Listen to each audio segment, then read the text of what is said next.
I'm Dave Cawley, investigative journalist and host of the podcast Cold. In October of 1985, a woman named Cherie Warren left work at a busy Salt Lake City office to meet her estranged husband at a downtown auto dealership. She never made it home.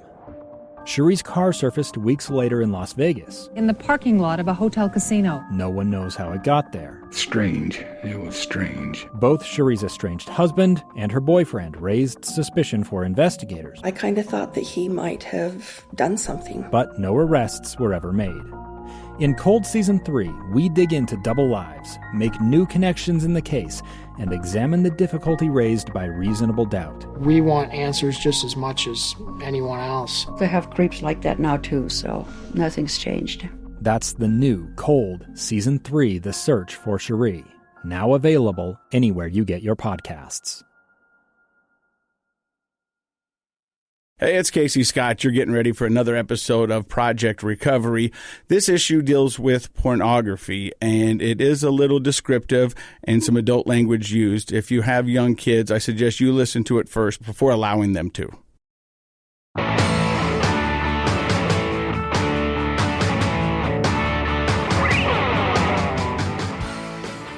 Hey, welcome to Project Recovery, a podcast about addiction, but more importantly, it's a podcast about recovery. I'm Casey Scott, and my road to recovery began with what is it, Matt? Pinnacle Recovery. That's right. Rolls right off the tongue. It sure does. Pinnacle Recovery Center. If you know somebody who needs some help, give them a call. Now, at the beginning of the show, we like to check in with Dr. Matt and myself. And so any new news going on with Dr. Matt? Well, we've had a big debate at the Woolley household about which skeleton display. You know, we'd like to do a new skeleton display on the front porch. Last Christmas we kept the skeletons around and did Skeleton Santa. Ooh, I like that. Before that, we did Freud. We did a therapy session with skeletons on the front. I think we're going Star Wars theme, Obi-Wan versus Darth Vader this year, but it hasn't been set up yet. Okay. This weekend. I love it. Yeah. But that's kind of cool because it gets the whole family together. Everybody gets an input, and then arguments take off, and it's a lot of fun. And then you can use it as a way to help your kids communicate with each other. Do you feel like your kids communicate with them with inside their circle better than normal kids? Oh, that's a good question. I don't know. It's hard because my kids are so snarky and sarcastic about most things. Where do they get that from? It's actually, I'm really not that way. They're just experts at it, and they're good. They're really good at communicating. I have a couple kids that are a little closed off, to be honest, and they're the snarkiest, so they use that as their cover. But we communicate pretty well. We're pretty close, yeah. I envision your life like a sitcom. You know what I mean?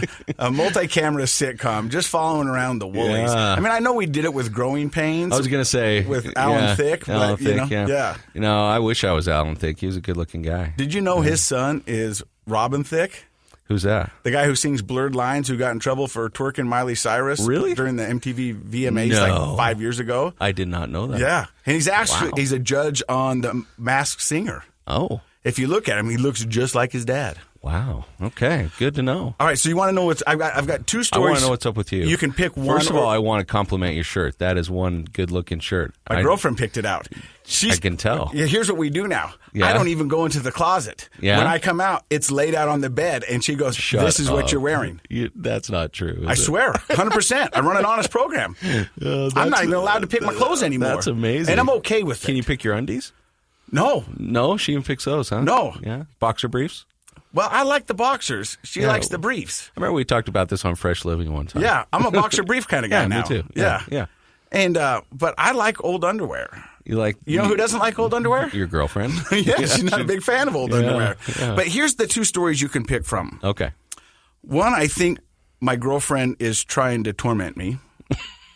Okay. This next one better be good because I'm already... I DJ'd my first high school dance.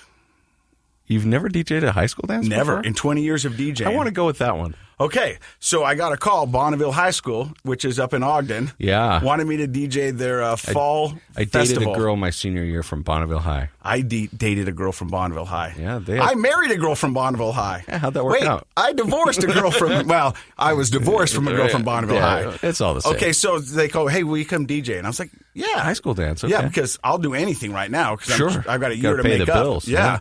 And so I went there and DJ'd and it was weird because, I mean, I look in the mirror and the guy looking back at me is hip. Yeah. He knows things, you know. Wears shirts like that. Yeah, he's well-traveled. He's well-read. He knows music. He's got his finger on the pulse that are all things hip. You know, this guy's got it going on. Well-read, really?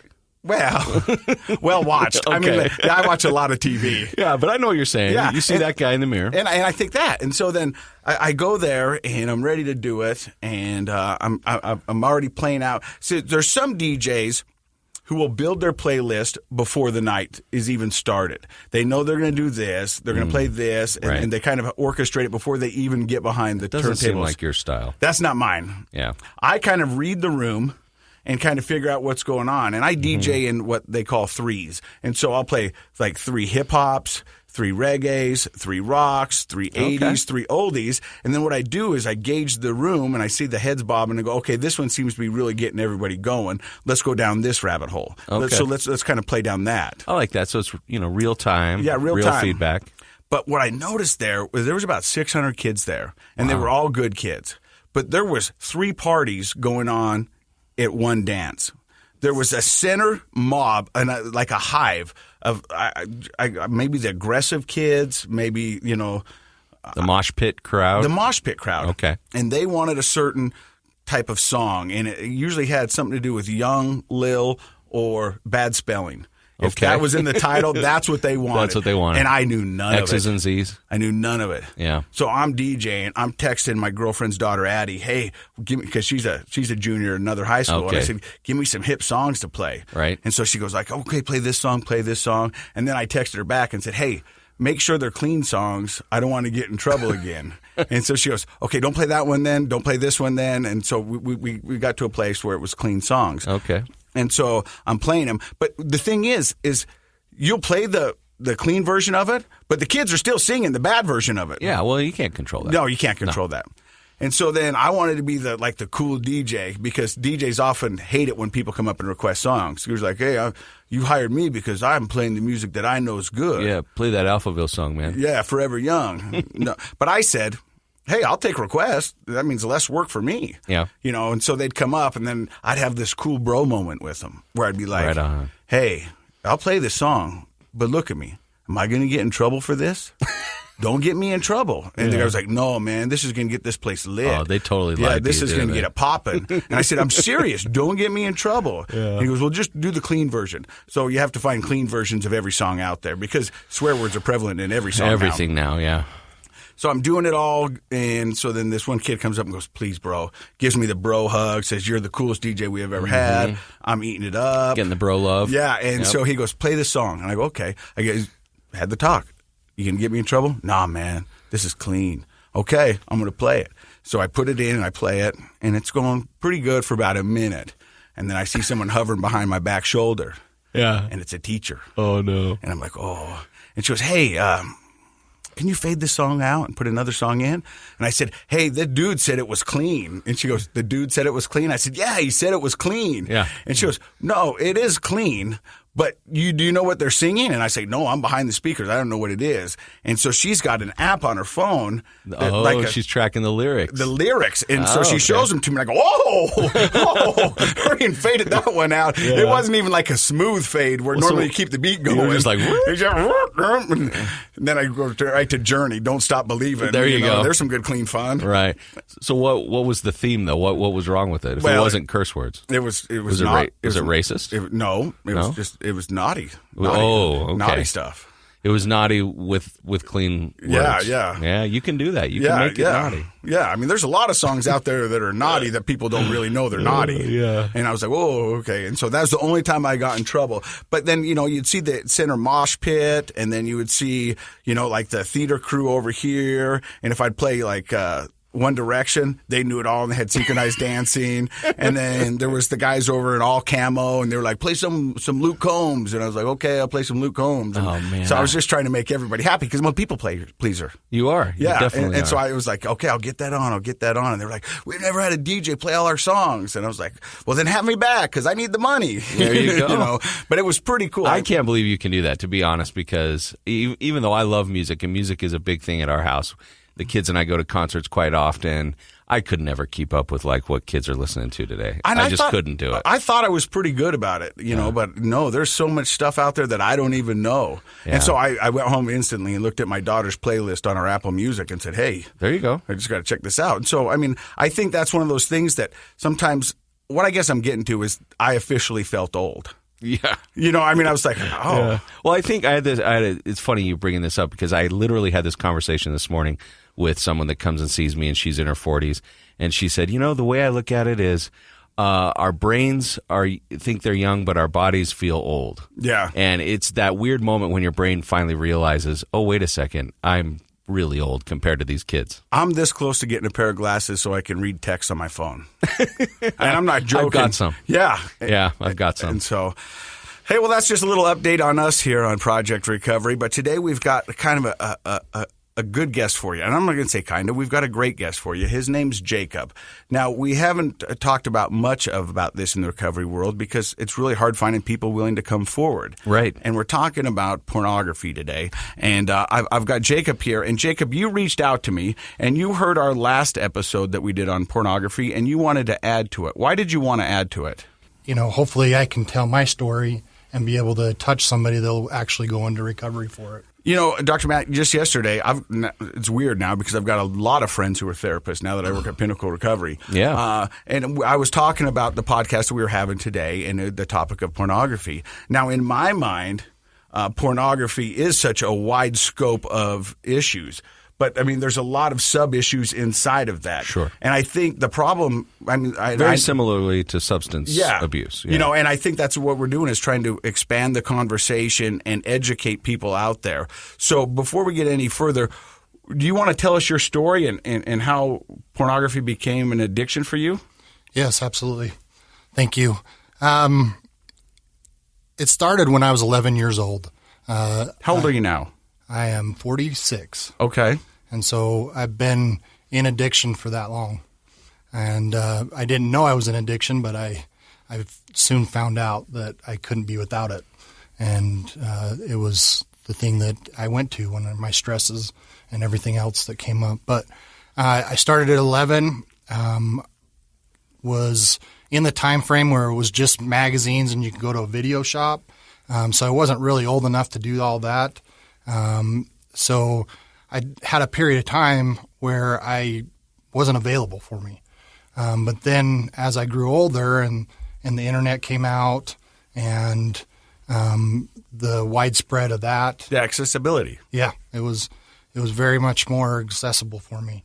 When you were younger, like in 11 and stuff, I mean, I'm not afraid, but I mean, I had Playboys under my mattress. I knew where my older brother hid his. You know, did you have a stockpile, So I found it. I came across it because I was looking for my Christmas, and surprise. Yeah, and so I had a huge pull to it. Like, explain that though. You're trying to snoop around the house for what gifts you're getting for Christmas, and someone in the house had. Yeah, or somebody before it was up in the attic. Oh, okay. So up in the attic you found a magazine, is that right? Yeah, a couple, yeah. And so it was like something that I was like, oh, this is like exciting. It's a treasure. Yeah. And so well, I think at 11, one of the things is we have to put this for the listeners in a developmental context. 11 is pre-adolescence, but you're in the beginnings of puberty. And so boys and girls start to have these feelings and even thoughts that they don't quite understand. And so there creates, when they're exposed to something like pornography at 10, 11, 12, those are ages where there's a strong interest because it triggers those emotions that are beginning to develop, but there's not an understanding really of what you're really looking at, what you're really seeing. And so it's kind of this morbid curiosity that's sort of magnetic for a lot of kids at that age. Yeah, and it definitely was. I found myself being drawn to it more and more. Did you keep it in secrecy, or did you let other people know that you had found this? Oh, no, it was all secret. Really until I got married is really when it came out and that I had an addiction at that point. I knew that. So at a young age, you find this pornography in the attic, and throughout that, you find yourself drawn to it.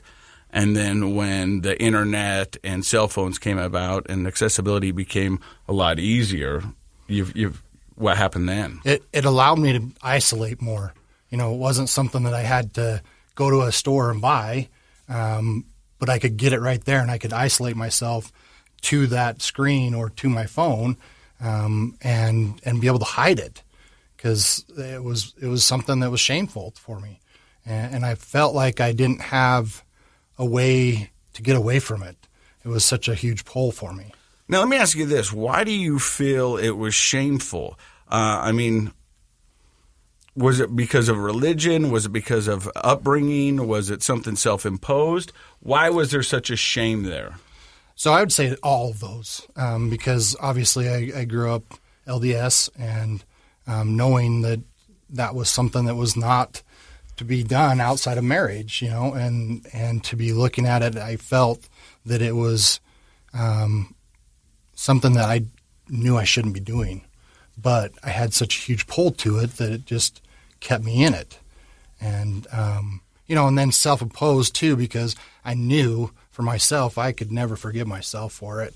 And it was just that I'm not good enough. I'm not a good person. And that's where it came down to the beliefs that I had. And that's some people wonder what's the difference between embarrassment and shame. And I think you just identified it. Shame really takes a toll on a person's self-concept, how they believe about themselves. And one of the things that's really tragic about so many people's stories with pornography is they begin looking at pornography and develop shame about it and themselves at the same time that your self-concept and personality is developing. So, when you're moving into adolescence, that's when we start to really solidify how we think and feel about ourselves and our self-esteem, our self-concept. And if that's right there mixed with strong feelings of shame, that takes a toll on how you feel about yourself. How about for you as a teenager? Do you feel like that affected your self-concept as a teen? It definitely did. I think I more or less had it beforehand, because I had a learning disability, having a hard time reading. So I, self-belief that I was stupid, mm-hmm. and so then I add this onto it, and I feel like I'm, I'm not a very good person. And so it was definitely something that I battled with through all of elementary school and junior high. I got teased a lot because of, my disability, not being able to read very well. And so that just added, and it just built on it going forward. Were friends or peers talking about pornography, looking at pornography, or did you feel like you were the only one doing it? Yeah, really, to me, I was the only person. I was the only one that was looking at it or even had seen it, because I had a lot of good friends, and I could just never see them being that way. And so it was a belief that I was the only one. The only other exposure that I had, I went to a ninth grade party, and somebody downstairs had a video going, and I didn't go down there. I wanted to stay away from it because I didn't want anybody to know that I enjoy that or look at that kind of stuff, and didn't want to be around it at that point, so anybody didn't know. So you really went to great lengths to keep that private. Yeah, absolutely. The great thing about this podcast is that we share our stories, and it makes people who are listening at home maybe not feel alone. So what does a pornography addiction look like on you, Jacob? What was a day? Without getting into detail, how bad was it? So I would find myself running into those issues, people teasing me, and being something that I wanted to get away from it. And when it would be something that I'd go home from school and go right to it, and it would make me feel good for a few minutes, and then after that, then the shame came in that I know I shouldn't be doing this stuff. And so it just kept going that way. Stresses from work and things that come up in life, that was my go-to. Like, it would be beer for me. Right. And so as a teenager then, you would have a difficult day at school, stressful day at school, come home, look at the pornography, and I assume masturbate. Yeah. And that was your kind of go-to relief of stress. And it's interesting, Casey and I had a chance yesterday to talk to a group of employees here at Bonneville, and we kind of talked about the fact that everybody has stress. And in our childhood and adolescence is when we learn a lot of our stress-relieving skills and techniques. Some of those are healthy. Some of those are not very healthy. You know, I mean, for example, out there, maybe you stress eat, or Diet Coke is your go-to, or overworking out, or just turning your mind off and watching a movie. I know people that overclean, spend hours on Netflix, play video games. Certainly pornography and masturbation for a lot of young boys becomes a stress reliever because of neurochemically what happens is when you look at pornography, it's sexually stimulating in your brain, which starts dopamine and other neurotransmitters going, and then masturbation, of course, kind of trips all those feel-good experiences in your brain, and it's a release of tension and stress, and so it's very powerful. It's very much like a drug, and the way it operates on your brain. And so from a young age, it sounds like, Jacob, you had unfortunately found this stress reliever that wasn't a drug you put in your mouth, but it certainly affected your brain in a similar way. Yeah, absolutely. You're listening to Project Recovery. More of Jacob and Trichelle's story coming up.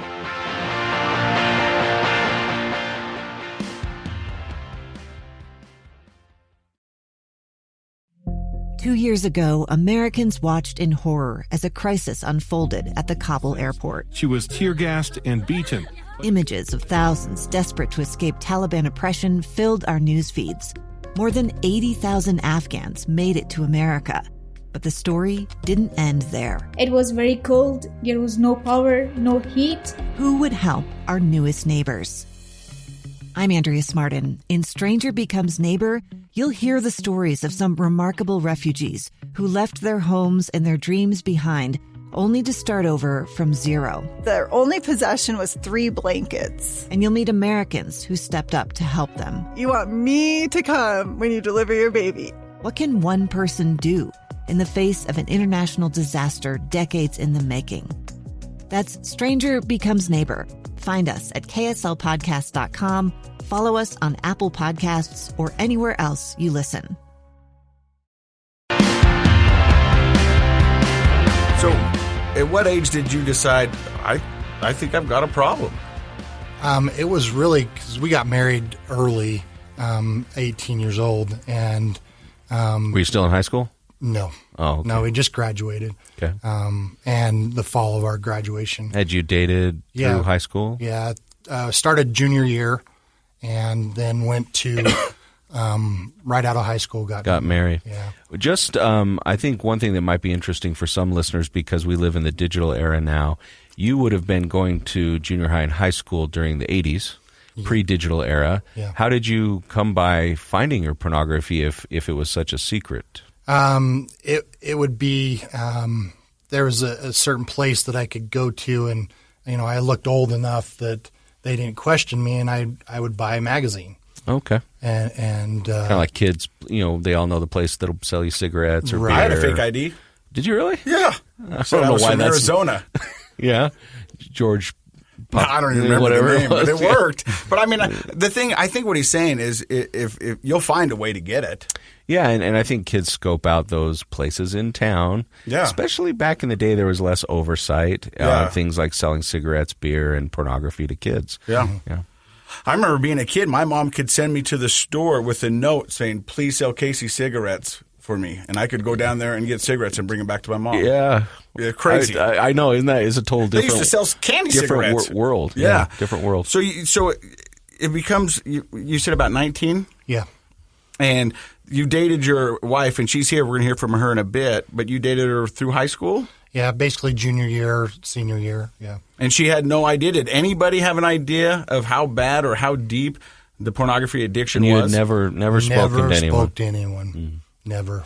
Mm-hmm. It wasn't really until probably 21, I think, when I first went to my bishop and talk to him about it. Mm-hmm. So you'd been holding in this secret since 11 years old. And, 10 years. And really holding in a lot of feelings of guilt and shame. And really, I think it's important for people to understand that I'm impressed that you would come here today and talk about it. And that's a good indication of where you're at in your life right now, because that is so damaging to the developing sense of self, that holding secrets back, feeling ashamed of who we really are. If people really knew, right, they would reject you. I'm sure you had those sorts of thoughts. Yeah. I mean, you said that Chris Rock, did a joke about it, you know, and he came out and said he was addicted to pornography, and nobody clapped. And the whole place is silent, and he lets it be silent for a minute, and then he says, "Oh yeah, it's $1 billion industry, and I'm the only one here." And then everyone laughs because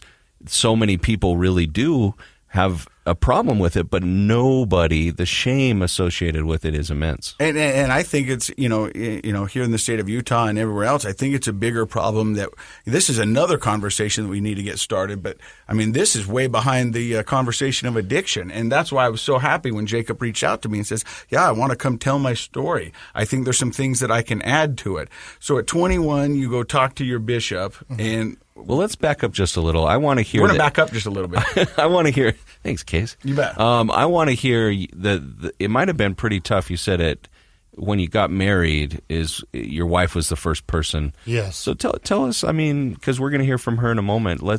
Tell us how that happened and what that experience was like with her. Yeah. Well, obviously, having been exposed to so much of that right off, the expectations that I had on her and our relationship and that experience of having sex was totally different than what I'd seen or You'd spent a decade. Literally, people may or may not agree with this term, but I feel brainwashed, because what's happening when a person views pornography, it isn't just the stress relieving issue that happens, and so it becomes an addiction in that sense. But it also warps a person's sense of what a real intimate sexual relationship is like between two people that love each other.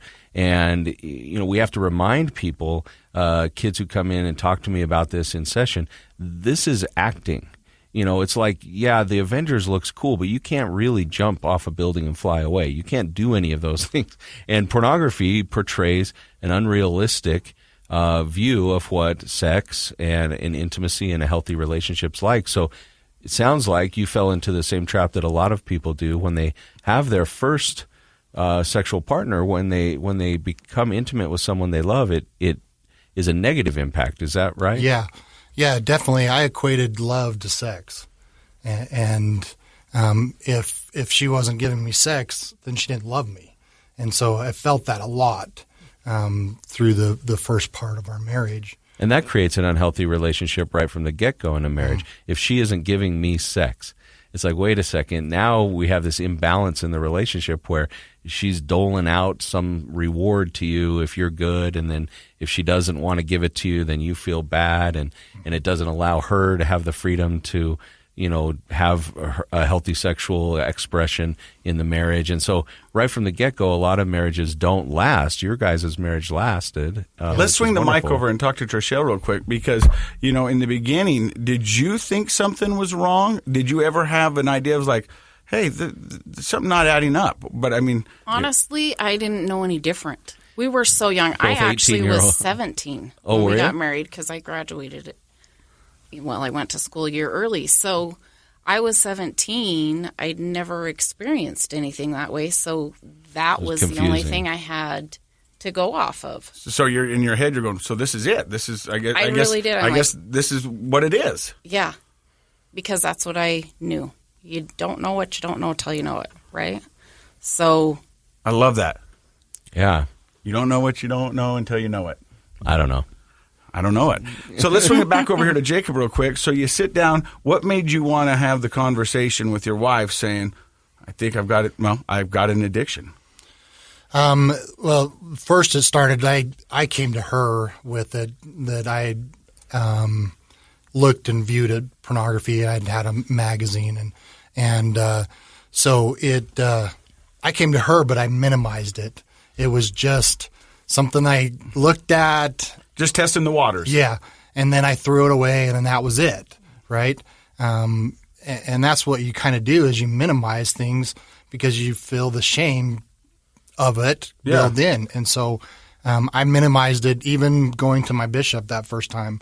I minimized what and only really the tip of the iceberg. Yeah, it was just what I wanted him to hear, not the whole story.